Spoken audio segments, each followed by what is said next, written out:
tried so hard and got so far. बिस्मिल्लाहिर्रहमानिर्रहीम अस्सलामुअलैकुम। आज हमने यूनिट नंबर 3 शुरू करना है, जिसमें थ्योरीज़ हैं, रिसर्च है, डिबेट्स है, जो हम मेडिकल सोशियोलॉजी में पढ़ने लगे हैं।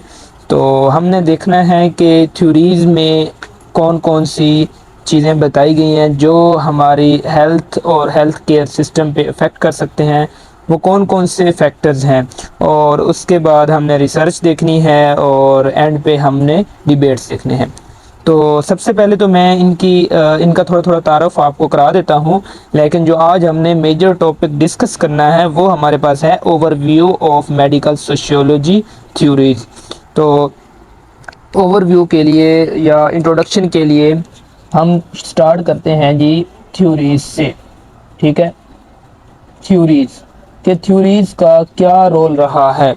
अगर हम थ्योरीज को देखें तो डिफरेंट जो थ्योरीज थी या मुख्तलिफ जो साइंटिस्ट ने अपनी अपनी थ्योरी पेश की थी, हम उस हवाले से ये बात कह सकते हैं कि उन्होंने एक्सप्लेन किया, उन थ्योरीज ने एक्सप्लेन किया कि कैसे सोशल फैक्टर्स जो हैं वो हमारी सेहत और हमारा जो निज़ाम है उस पर असर अंदाज हो सकते हैं।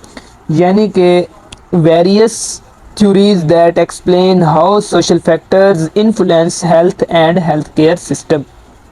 ठीक है, various theories explain how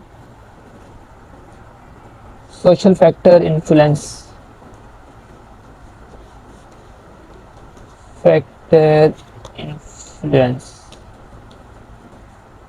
social factor influence health and healthcare।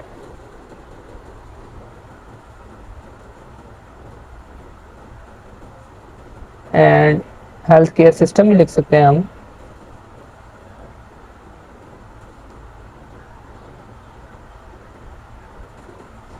अच्छा जी, उसके बाद वो बताते हैं कि जो हमारे पास थ्योरीज है ना, इसके अंदर क्या क्या चीज़ें आ जाती हैं। इसके अंदर हमारे पास सोशल डिटरमिनेंट्स भी आ जाते हैं। ठीक है, social determinants, social determinants of health.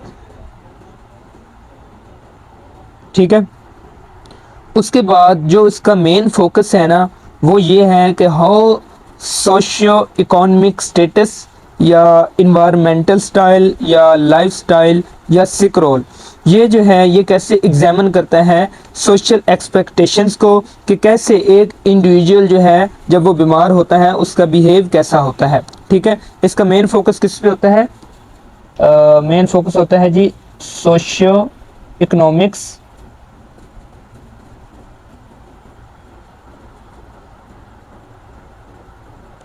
और इसके अलावा इन्वायरमेंटल लाइफस्टाइल या इन्वायरमेंटल फैक्टर्स या लाइफ स्टाइल। ठीक है, अच्छा ये थ्योरीज का थोड़ा सा हमने इंट्रोडक्शन देख लिया। उसके बाद हमारे पास है रिसर्च।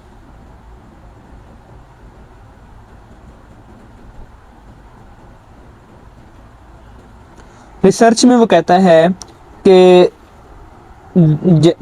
रिसर्च में ये बात करता है the study of social aspect of health, यानी कि हमने पढ़ना है कि कैसे हमारे सोशल एस्पेक्ट जो हमारी सेहत और इलनेस और हेल्थ केयर सिस्टम को अफेक्ट करते हैं। ठीक है,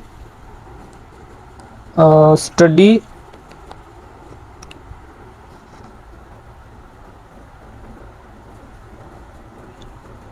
social aspects of health and illness and healthcare system।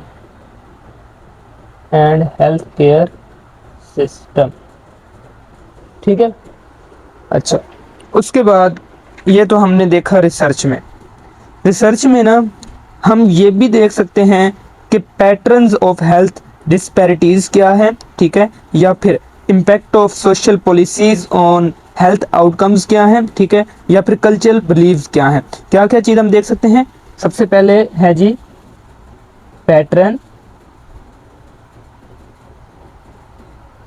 Of health disparities, ठीक है, या फिर हम क्या चीज़ इसमें एग्जामिन कर सकते हैं, वो ये है कि सोशल पॉलिसीज, ठीक है, impact of social policies, impact of social policies, ठीक है। दूसरी चीज़ ये होगी। तीसरी चीज़ है जी रोल ऑफ कल्चरल बिलीव्स क्या है, रोल ऑफ कल्चरल बिलीव्स, ठीक है। उसके बाद डिबेट्स हम डिस्कस करते हैं, ठीक है। डिबेट्स कहते हैं बहस,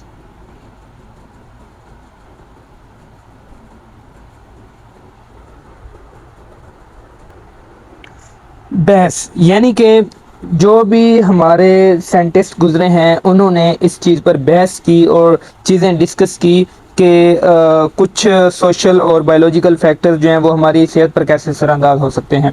तो इसका जो मेन फोकस है ना, मेन फोकस है कि सम जो क्वेश्चनिंग है उसको सॉल्व करना, ठीक है।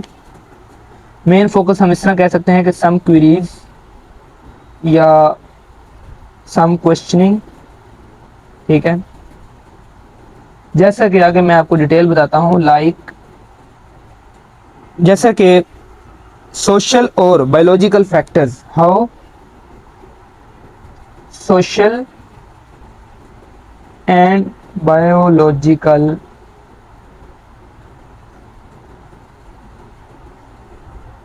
फैक्टर्स इफेक्ट्स ऑन हेल्थ,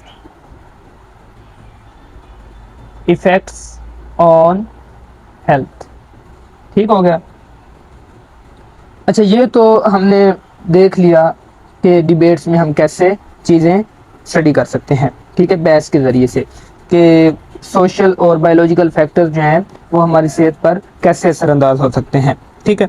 इसमें हम इक्वालिटी भी देख सकते हैं, ठीक है, कि कितनी इक्वालिटी है, और इसमें हम एथिक्स के बारे में भी जान सकते हैं, और इसमें हम सोशल जस्टिस के बारे में भी स्टडी कर सकते हैं, या हमें मालूम हो सकता है सोशल जस्टिस, ठीक है।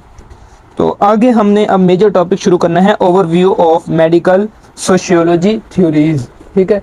ये 6 से 7 थ्योरीज हैं, तो इनको हम पहले बाय नेम आपको तारफ़ कराते हैं और उसके बाद हम इसको फर्दर डिस्कस करेंगे वन बाय वन, ठीक है।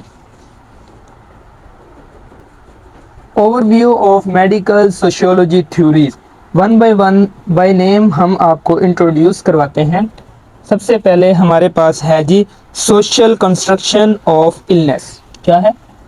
Social construction of illness. ये होती क्या है, ठीक है, ये थ्योरी क्या होती है, ये थ्योरी हम आगे डिटेल बाद में इसकी डिस्कस करते हैं। उसके बाद हमारे पास है structural functionalism, structural functionalism, structural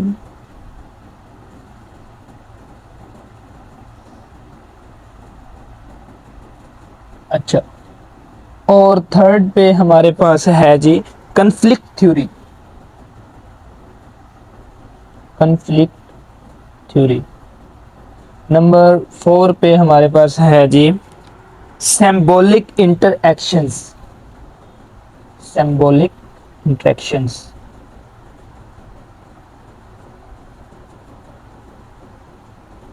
then हमारे पास है जी फेमिनिस्ट थ्योरी,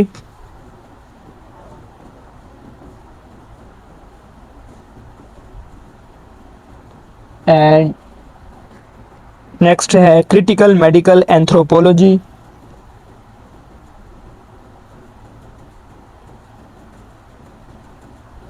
मेडिकल एंथ्रोपोलॉजी।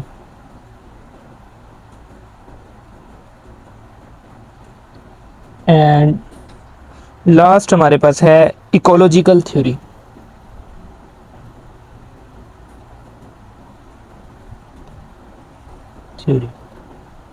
अब इसकी डिटेल हम नंबर 1 से शुरू करते हैं। फर्स्ट हमारे पास क्या था? Social constructions.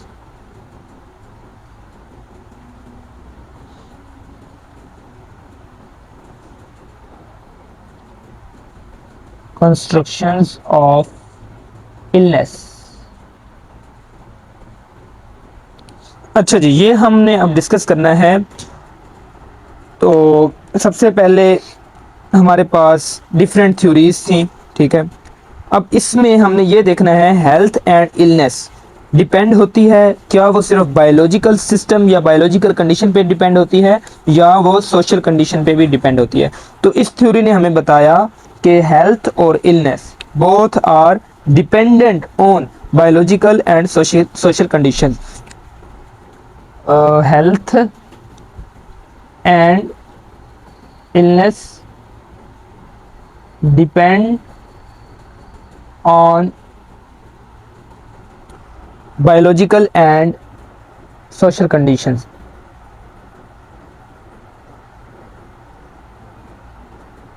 Social conditions। अगर हम थोड़ा इसको एक्सप्लेन करें तो हम इस तरह से एक्सप्लेन कर सकते हैं, यानी कि अगर एक इंसान सोशली स्ट्रॉन्ग है, ठीक है, और उसके पास बायोलॉजिकल सिस्टम भी जो है वो ज़ाहिर सी बात है अच्छा होगा, ठीक है। जिस तरह उसका सोशल स्टेटस गुड है, इस तरह उसका बायोलॉजिकल स्टेटस ऑटोमेटिकली गुड होगा, यानी कि उसने जो भी ट्रीटमेंट वगैरह करवाना है या जो भी अपनी डाइट प्लान जो भी अपना एक सेटअप रखा हुआ है वो उसने अच्छा रखा होगा, ठीक है। अगर हमारे पास एक पेशेंट है, एक नॉर्मल है, मतलब पेशेंट नहीं है, ठीक है, तंदुरुस्त बंदा है, उस बंदे के पास बायोलॉजिकल सिस्टम तो उसका अभी तक गुड है, लेकिन अगर ज़रा सा भी उसको इन्फेक्शियस या फिर वायरसेस वगैरह ने इफ़ेक्ट किया तो उसके पास जो सोशल इकोनॉमिक उसका जो सिस्टम है या सोशल सिस्टम है वो पुअर है, वो वीक है, यानी कि वो इतना अच्छा नहीं है कि वो उसके साथ फाइट कर सके। जैसे ही उसका सोशल सिस्टम वीक हुआ तो उसका बायोलॉजिकल सिस्टम भी क्या हो गया? वीक हो गया। तो इस थ्योरी के मुताबिक हम ये देख सकते हैं कि ये डिपेंड होते हैं इन दोनों पे, यानी कि ये दोनों हमारे पास बेटर होंगे तो हमारी हेल्थ जो है ये बेटर होगी और इलनेस के चांसेस कम होंगे, ठीक है। और according to this theory how disorder are classified, हम डिसऑर्डर्स को भी क्लासिफाई कर सकते हैं। हाउ डिसऑर्डर्स आर क्लासिफाइड, ठीक है, कि कौन कौन से डिसऑर्डर हैं उनको हमने किस तरह क्लासिफाई करना है वो भी हम इस थ्योरी के ज़रिए क्लासिफाई कर सकते हैं। या फिर हम ये भी कह सकते हैं कि how symptoms of disease are perceived, disease are perceived, received. And आगे हम हाउ ट्रीटमेंट इज पॉसिबल, ये भी हम कह सकते हैं, ट्रीटमेंट इज पॉसिबल। अब आगे जो इसकी थ्योरीज हैं वो हम नेक्स्ट लेक्चर में आपके साथ डिस्कस करेंगे, तो मेरे यूट्यूब चैनल के साथ टच रहिएगा। उम्मीद करता हूँ कि आपको समझ आ रही होगी। अगर आपको कोई क्वेश्चन हो तो आप डिस्कस कर सकते हैं, आप पूछ सकते हैं, ठीक है। कोई भी किसी किस्म की क्वेरी हो तो आगे हमने जो इसकी डिफरेंट थ्योरीज हैं अभी तक तो हमने एक डिस्कस किया, बाकी ये जो रह गई हैं ये हम नेक्स्ट लेक्चर में आपके साथ शेयर करेंगे। ओके, अल्लाह हाफिज़।